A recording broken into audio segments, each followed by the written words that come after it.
ರೂಪುರೇಷೆ ಇಲ್ಲದೆ ಸುಮಾರು ಒಂದು 30-40 ವರ್ಷನೇ ಆಗಿತ್ತು ಹೇಳಬೇಕು ಅಂತ ಹೇಳಿದರೆ.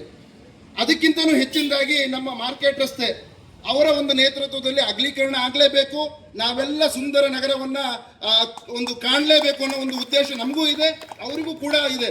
ಅವರು ಅದನ್ನು ಯಾವುದೇ ಕಾರಣಕ್ಕೂ ಯಾವುದೇ ಒತ್ತಾಯ ಮಾಡದೆ ನಮ್ಮ ಈ ಭಾಗದಲ್ಲಿರ್ತಕ್ಕಂಥ ನಿವಾಸಿಗಳ ಮನವೊಲಿಸಿ ಬಹಳ ಪ್ರೀತಿ ವಿಶ್ವಾಸದಲ್ಲೇ ಕಾರ್ಯವನ್ನು ಮಾಡೇ ಮಾಡ್ತೀನಿ ಅನ್ನೋ ಒಂದು ವಿಶ್ವಾಸವನ್ನು ವ್ಯಕ್ತಪಡಿಸಿದ್ದಾರೆ. ಅವರಿಗೆ ಈ ಭಾಗದ ನಾವೆಲ್ಲರೂ ಕೃತಜ್ಞರಾಗಿದ್ದೇವೆ. ಹೇಳಬೇಕು ಅಂತ ಹೇಳಿದರೆ ನಮ್ಮ ಇಡೀ ಸಾಗರದಲ್ಲಿ ಮಾರ್ಕೆಟ್ ರಸ್ತೆಯಲ್ಲಿರ್ತಕ್ಕಂಥ ಚರಂಡಿ ಇದೆಯಲ್ಲ, ಪುರಾತನವಾಗಿರ್ತಕ್ಕಂಥ ಚರಂಡಿ, ಸುಮಾರು ಏನಿಲ್ಲ ಅಂದ್ರೆ ಇದಕ್ಕೆ 50-60 ವರ್ಷದ ಇತಿಹಾಸ ಇದೆ.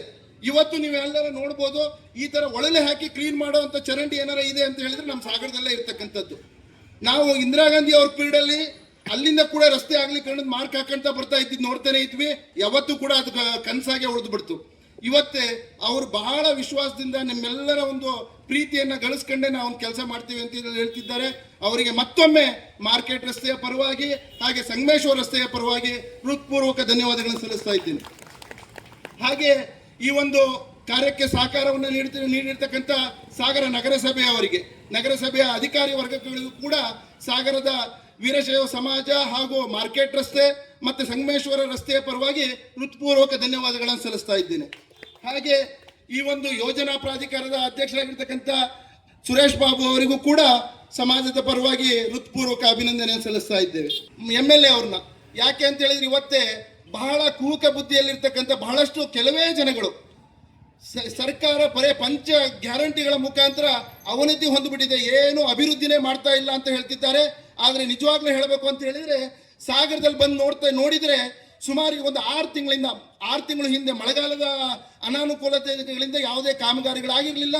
ಅದರ ನಂತರ ಬಹಳಷ್ಟು ಕಡೆಯಲ್ಲಿ ಎಲ್ಲ ರಸ್ತೆಗಳಾಗಿರ್ಬೋದು, ಚರಂಡಿ ವ್ಯವಸ್ಥೆ ಆಗಿರ್ಬೋದು, ಎಲ್ಲ ಕಡೆಗೂ ಆಗ್ತಾ ಇದೆ.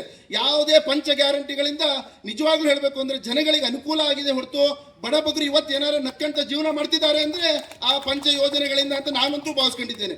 ನಿಜವಾಗ್ಲೂ ಬಡವರ ಬಗ್ಗೆ ಕನಿಕರ ಇರುವಂಥ ಒಂದು ಯಾವ್ದಾದ್ರು ಸರ್ಕಾರ ಇದ್ರೆ ಕಾಂಗ್ರೆಸ್ ಸರ್ಕಾರ ಅಂತಲೂ ಭಾವಿಸ್ಕೊಂಡಿದ್ದೇನೆ.